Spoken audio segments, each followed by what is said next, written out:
नमस्कार। इसी तरीके से पाकिस्तानियों के मुंह से भारत के बारे में विचार सुनने के लिए सब्सक्राइब करना ना भूलिए हमारा न्यूज़ चैनल आवाज़ हिंदुस्तान को। जो गेस्ट हमारे साथ आज हैं वो वैसे तो किसी तारुफ के मोहताज नहीं है। इंडिया में तो सभी उनको जानते हैं, लेकिन अब पाकिस्तान में भी वो बहुत मशहूर हो गए। अब चाहे वो आप ये कह ले कि सब उनके पीछे पड़े रहते हैं, कि उनकी वीडियोस के पीछे पड़े रहते हैं, कि कभी उन्होंने कुछ कह दिया, कभी कुछ कह दिया। लेकिन मैं जब इंडियन टीवी पे गई थी और जब भी मैं उनका शो देखती हूँ तो मुझे बहुत मजा इसलिए आता है कि बहुत जबरदस्त किस्म का उनका सेंस ऑफ ह्यूमर है। और जब वो पाकिस्तानी पैनलिस्ट को तंग करते हैं तो मुझे तो बहुत हंसी आती है, जिसपे अक्सर पाकिस्तानी पैनलिस्ट मुझसे नाराज भी हो जाते हैं कि जी हमें वहां पे सुनाया जा रहा था और आप हंस रही थी। आप समझ ही गए होंगे मैं किसकी बात कर रही हूँ। बिल्कुल हमारे साथ हैं आज जी major Gaurav Arya. Thank you so much sir, thank you कि आपने ज्वाइन किया। तो जैसा मैं बात कर रही थी कि आपका सेंस ऑफ ह्यूमर बहुत जबरदस्त है, और अक्सर यहाँ पे भी हम लोग बात करते हैं और हम लोग हंसते हैं। जो आपके जो शोज होते हैं, जो डिबेट्स होती हैं, तो उसमें एक तो आप जबरदस्त किस्म का आपका रिप्लाई होता है स्पेशली पाकिस्तानी पैनलिस्ट को, लेकिन साथ ही ये बहुत इससे अंदाजा होता है कि आपको अदब से भी जो है वो लगाव है। और इसी तरह से मैंने आपकी एक म्यूजिक वीडियो भी देखी थी, हम उस पर भी इसी शो में बीच में बात करेंगे। तो हमें पता चल कि अभी तक लोग मुझे ट्विटर पे भेजते रहते हैं और कहते हैं कि ये देखिए मुझे गौरव आर्या का ये आपने देखा कि ये वो गाने भी गाते हैं। तो वो बहुत जबरदस्त वो वीडियो भी है। लेकिन ऑफ कोर्स सबसे ज्यादा होल्ड तो आपका उसी के ऊपर है कि पॉलिटिक्स पे और जो डिफेंस वगैरह की जो आप बात करते हैं। तो सबसे पहले मेजर साहब मैं आपसे पूछना चाहूंगी कि बहुत ज्यादा आपकी वीडियोस के ऊपर क्रिटिसाइज किया जाता है। आपको मालूम है अभी रिसेंटली एक जो है फखर दुरानी, उनके ऊपर भी एक पाकिस्तान में जो है वो केस बना, उनको काफी थ्रेट्स वगैरह आई और कहा गया कि जी मेजर गौरव को जो डॉक्यूमेंट्स हैं जनरल बाजवा के हवाले से, असीम सलीम बाजवा के हवाले से उनका नाम लिया गया क्योंकि उनकी दोस्ती है अहमद नूरानी साहब के साथ। तो ये कहाँ तक ये बात ठीक है? आरजू जी, मैं आपको बताता हूँ। पहली बात तो बहुत बहुत धन्यवाद, आपने बुलाया अपनी शो पे, शुक्रिया बहुत बहुत आपका। ये मैं ना दुरानी और नूरानी, ये जो दोनों भाई हैं, ना मैं दुर्रानी को जानता ना मैं नूरानी को जानता। ये तो वैभव ने मुझे फोन करके बताया कि ये आपका कोई नाम ले रहा है ऐसे, और को दुर्रानी फंस गया है इसमें। तो मुझे थोड़ा बुरा भी लगता है कि मतलब मेरे चलते ना लोग एक को, अब कौन है दुर्रानी, मतलब कोई, मैंने दो चार मैं बता रहा हूँ कि कौन से सहाफी हैं जिनको मैं पाकिस्तान में उनकी उनकी राइटिंग्स, उनकी शोज को फॉलो करता हूँ। मैं हामिद मीर साहब को फॉलो करता हूँ।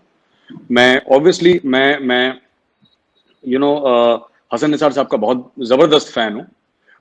आया जमीर साहब हैं आपके, पहले डॉन के लिए लिखते थे, अब द न्यूज के लिए लिखते हैं। मैं आया जमीर साहब को लिखता हूँ, पढ़ता हूँ उनको बहुत। और भी काफी लोगों को पाकिस्तान के जो लिखते बहुत अच्छा है आपके जो लोग हैं पाकिस्तान में, तो उनको मैं बहुत रीड करता हूँ, फॉलो करता हूँ और उनका पर्सपेक्टिव जानने की कोशिश करता हूँ। लेकिन ये सब चीजें ना कि इसका एजेंट है और ये सब, मुझे लगता है कि ये किसी को ना जबरदस्ती, अब उन्होंने एक जिसको कहते हैं एक जिन्न पकड़ लिया ना, गौरव आर्या नाम का। अब आपको जो समझ में नहीं आया, जो आपके खिलाफ लिखेगा, खिलाफ मतलब पाकिस्तानी फौज के या डीप स्टेट के खिलाफ या सरकार के खिलाफ जो लगे, आप लोग बोले इसी का एजेंट है, ये मेजर सब करवाता है।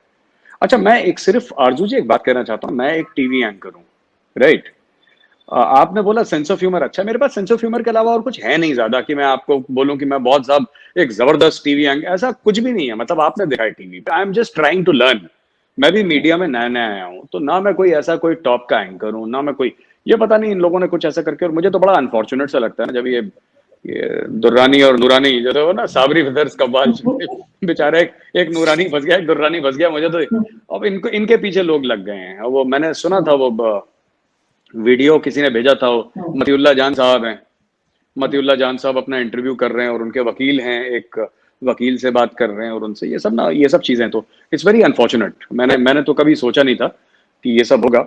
और वो जो दूसरा वीडियो जिसमें वो मौलाना साहब जो हैं, वो मौलवी साहब जो हैं, वो मस्जिद में बोल रहे हैं कि वो इंडिया का जो मेजर है ये सब, और पता नहीं क्या, वो शिया सुन्नी फसादात, मतलब देखिए, जब तक अगर 2 मिनट के लिए आप मान भी लीजिए, मैं कह रहा हूँ फर्ज कीजिए, हाइपोथेटिकल सिनेरियो लेके आप सोचिए कि अगर कोई ऐसा है कोई इंडिया में जो करवा भी रहा है ना, अगर ऐसा है तो करवा कोई नहीं रहा, बट हाइपोथेटिकली एकेडमिकली सोचिए, तो फिर ऐसा क्यों है कि ये शिया सुन्नी तो मैंने नहीं बनाया ना, ये गौरव आर्या ने तो नहीं बनाया, या इंडिया की कोई इंटेलिजेंस एजेंसी ने बैठ के बोला कि मुसलमान 2 हिस्से में तकसीम होंगे, एक को हम शिया बोलेंगे, एक को हम सुन्नी। हमने तो नहीं बनाया। और खुद इमरान खान साहब ऑन रिकॉर्ड हैं। इमरान खान साहब ही इज ऑन रिकॉर्ड। आप देखिए, उनका एक न्यूज चैनल है, मैं नाम भूल गया हूँ। इमरान खान साहब ऑन रिकॉर्ड है, रिसेंट उनका इंटरव्यू है कि सिपाही साहबा वाले उनके पास आए थे और सिपाही साहबा वालों ने उनको बोला था कि खान साहब आप हमारी शियाओं से दोस्ती कराएं, क्योंकि एजेंसी वाले कहते हैं इनको मार दो। अब ना मैं पाकिस्तान की एजेंसी कंट्रोल करता हूँ, ना मैं इंडिया की एजेंसी कंट्रोल करता हूँ, ना मैं सिपाही साहबा कंट्रोल करता हूँ, ना शिया ना सुन्नी, मतलब पर इनको कोई चाहिए। एक होता है ना द फॉल गाय, इनको एक चाहिए कि भाई ये जिन है, ये जिन है। तो ये रात को पंखा घूम रहा है तो इसके चलते घूम रहा है। So they want somebody to blame, so they have caught मी।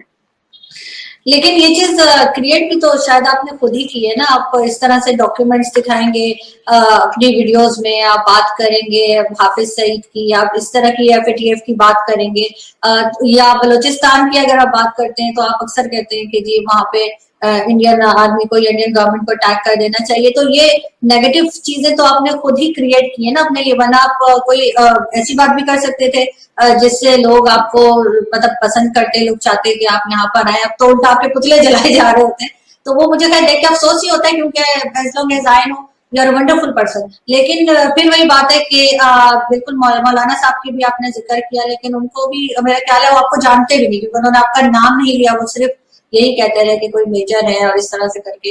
तो ये चीज, ये सिर्फ एक वीडियो आपने देखी है, लेकिन यहाँ पे जो मेन टीवी चैनल्स है ना, जो न्यूज चैनल्स है, उनके ऊपर भी यही बात हो रही है। मैं एक न्यूज चैनल पे गई थी और वो मुसलसल यही बात कर रहे थे कि आपकी वीडियोस के हवाले से कि आपको जो है वो टेररिस्ट डिक्लेयर करवा देना चाहिए यूनाइटेड नेशन से। तो इस लेवल पे बात जा चुकी है। देखिए, मैं बताता हूँ आपको ना कि लोग कह रहे हैं कि लोग आपको पसंद करते। मैंने कभी ये नहीं सोचा कि लोग मुझे कहीं के भी पसंद करें, मुझे इंटरेस्ट भी नहीं है कि लोग मुझे पसंद करें, ठीक है। मेरे परिवार वाले, मेरे दोस्त मुझे पसंद करते हैं, मेरे लिए बहुत है। इतना मैं इमोशनल बैगेज लेकर नहीं चाहता, वहां के लोग पसंद नहीं करते, यहाँ के लोग पसंद नहीं करते, ना करें। आपने वो गजल सुनी होगी जगजीत सिंह की, किसी रंजिश को हवा दो कि मैं जिंदा हूं। रंजिश यानी दुश्मनी। तो आदमी उतना ही इंपॉर्टेंट होता है जिसके जितने हाई प्रोफाइल दुश्मन होते हैं, जितने ज्यादा दुश्मन उतना इंपॉर्टेंट आदमी। वरना जो सड़क पे बेचारा आम आदमी चलता है उसका कौन दुश्मन है। दूसरी चीज ये है कि आप कह रहे हैं कि आरजू जी, आपने बोला कि साहब आपने एफएटीएफ की बात क्यों करी, आपने ना ये सब ये मुख्तलिफ आपने बातें क्यों करी, और हाफिज सईद की। मतलब हाफिज सईद हमारे मुल्क में आए, बेगुनाह लोगों को मारे, अपने लोग भेजे, आतंकवादी दहशतगर्द भेजे, मरवाए, और हम उसके बारे में बात भी नहीं कर सकते।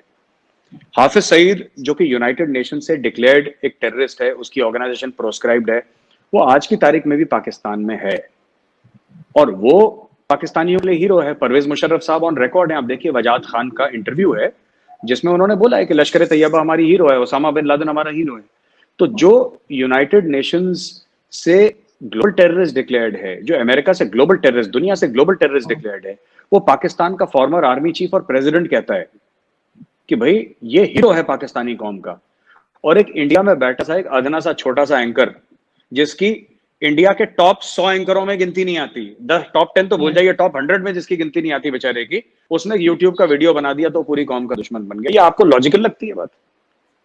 अभी तो मैं मीडिया में बहुत जूनियर हूं, मुझे 15 साल 20 साल लग जाएंगे, और तब तक शायद मेरी आंखें काम करना बंद कर दें, बिकॉज मेरी भी उम्र बढ़ रही है। लेकिन ऐसा नहीं है, ये लोग थोड़ा ज्यादा तवज्जो दे रहे हैं इस चीज को, जो कि नहीं देनी चाहिए। नहीं खैर, आप अपने आप को बहुत ही ज्यादा, जैसे कहते हैं ना, बहुत ही ज्यादा डाउन टू अर्थ, बहुत ज्यादा कम करके बता रहे हैं। ऐसा भी नहीं है कि लोग आपको नहीं जानते। लेकिन एक चीज मैंने ये क्वेश्चन मैंने वैभव सिंह जी से भी किया था, लेकिन मैं आपसे भी करना चाहूंगी कि हाफिज सईद की बात हुई तो लेफ्टिनेंट जनरल अमजद शेख साहब ने अपनी एक वीडियो रिलीज की है, उन्होंने भी अपना एक यूट्यूब चैनल बनाया है। तो उसपे उन्होंने कहा कि $100 मिलियन का इनाम रखा है हाफिज सईद के सर पे अमेरिका ने, कि अगर कोई ये साबित कर दे कि वो मुंबई अटैक में इन्वॉल्व थे। तो उन्होंने कहा कि वो मुंबई उसमें अगर इन्वॉल्व होता वो तो अभी तक कोई ना कोई ये पैसे ले गया होता, तो अभी तक कोई कुछ नहीं बता सकता। एक चीज तो उन्होंने ये कही। दूसरी उन्होंने ये बात की कि जब मोदी जी आए थे नवाज शरीफ साहब के टाइम पे यहाँ पर, तो उस वक्त कोई इलेक्शन होने वाले थे और उनके इलेक्शंस क्योंकि वो हार रहे थे वो इलेक्शंस, और उनको लग रहा था कि वो हार जाएंगे, तो उन्होंने जाके वहां पर जो हुआ था, मेरे ख्याल उड़ी का वाकया हुआ था या कौन सा, तो वो खुद करवाया था इंडिया ने, सिर्फ इसलिए ताकि मोदी जी इलेक्शंस जीत जाए। तो ये दोनों चीजों को आप कैसे देखते हैं, दोनों बातों को उनकी? देखिए, पहली चीज तो ये जो अमजद शोएब साहब ने क्या बोला था, पहला वाला आरजू, आप मैं आई एम सॉरी, आपने नहीं जो नहीं, पहला मैंने ये पूछा था कि अमजद शोएब साहब, एक तो ये जो था ना मोदी जी का, उनका कि वो यहाँ पर आए थे और उसके बाद उन्होंने खुद जाके वहां पे जो है गड़बड़ मचाई इंडिया में और ये कहा, ठीक है। और दूसरा उन्होंने कहा कि हाफिज सईद के सर 100 मिलियन का इनाम अगर रखा है, अमेरिका ने ये कहा है कि अगर कोई साबित कर दे मैं समझ तो गया, मिलेगा। मैं समझ गया। एक तो ना लेफ्टिनेंट जनरल शोएब साहब मेरे सीनियर हैं और मुझे अच्छा नहीं लगता जब कोई फौजी, चाहे वो पाकिस्तानी आर्मी का क्यों ना हो, जब किसी दहशतगर्द के लिए गवाही दे। ये ठीक बात नहीं है। आप एक जर्नल हैं फौज के और आपको ये सब करना ही नहीं चाहिए। फिर पाकिस्तान ना विक्टिम कार्ड भी प्ले करता है कि साहब हमारे इतने बंदे मारे गए, 40,000, कोई 70,000, कोई 1 लाख 2 लाख, जितने बंदे उतने मुंह, जितनी बातें, ऐसी बातें करते हैं। तो आप जब गवाहियां देंगे हाफिज सईद के लिए, तो फिर हाफिज सईद जैसे लोगों को बढ़ावा मिलेगा। फिर वो जैसे एहसानुल्लाह एहसान है जिसने वो 16 दिसंबर वाला वाकया करा था, जो एपीएस पेशावर वाला वाकया, ये सब वगैरह वगैरह। दूसरी चीज है कि 100 मिलियन का अवार्ड नहीं है हाफिज सईद के ऊपर। हाफिज सईद की 100 मिलियन का तो ओसामा बिन लादेन के ऊपर तक नहीं था 100 मिलियन का अवार्ड। तो ये अमजद शोएब साहब ने पता नहीं कहां से फिगर निकाल के लिया है। 100 मिलियन का अवार्ड होता ना उसके ऊपर, 100 मिलियन का अवार्ड होता तो इमरान खान खुद जाके उसको मार देता और 100 मिलियन लेके बाहर दुबई में सेटल हो जाता। तो किसी का ये कहना है कि 100 मिलियन का अवार्ड है। तीसरी चीज ये है कि 26/11 तक की जहां पे बात है, तो हमने उसका प्रूफ दिया था। हमने तो जनरल अजीज और परवेज मुशर्रफ की रिकॉर्डिंग दी थी। एक जो रिकॉर्डिंग थी जनरल, उसकी हमने रिकॉर्डिंग दी थी जब वो बीजिंग में थे, गए हुए थे, तो उनकी रिकॉर्डिंग दी थी। तो हमने अपनी तरफ से सारी चीजें देखी। पाकिस्तानी कोर्ट में वो एडमिसिबल, पाकिस्तानी कोर्ट ने बोला कि साहब ये लिटरेचर है वगैरह वगैरह वगैरह, ठीक है। आप एक बात बताइए, ये सब बातें छोड़िए ना, ये सब बातें छोड़िए। उसको यूनाइटेड नेशंस, वही यूनाइटेड नेशंस जिसको आप लोग कहते हैं कि साहब इसके कश्मीर के रेजोल्यूशंस हैं जो इंडिया को फॉलो करने चाहिए प्लेबिसिट को लेके, उसी यूनाइटेड नेशंस के 47-48 के जो कश्मीर रेजोल्यूशंस का हवाला देते हैं, उसी यूनाइटेड नेशंस ने तो हाफिज सईद को डिक्लेयर करा है terrorist, global terrorist, proscribe terrorist. तो या तो आप यूनाइटेड नेशंस की बात मान लें या फिर लेफ्टिनेंट जनरल अमजद शोएब साहब के यूट्यूब चैनल की बात मान लें। वो मैं पाकिस्तानी कौम पे छोड़ता हूँ कि किसकी बात मान लें।